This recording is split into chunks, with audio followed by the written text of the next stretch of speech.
All right, so say you already cycled the piston and your brake still feels squishy, you may need to let some air out of the top by adding fluid.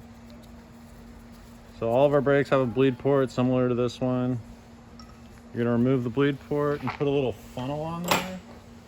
I have the proper tool, which is a funnel that threads in, but I'm sure you could find something around your house.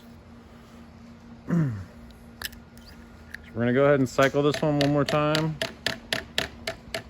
Just like in my previous video. With Shimano, you're gonna add a little bit of Shimano mineral oil, just a tiny bit. Let's see if we get any air to come out of this one. If you want to film right from the top when I spread the pads, let's see if any air bubbles come out.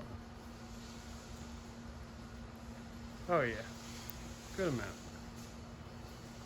You want to repeat that a couple times, and that's going to essentially do a poor man's brake bleed. You can cut.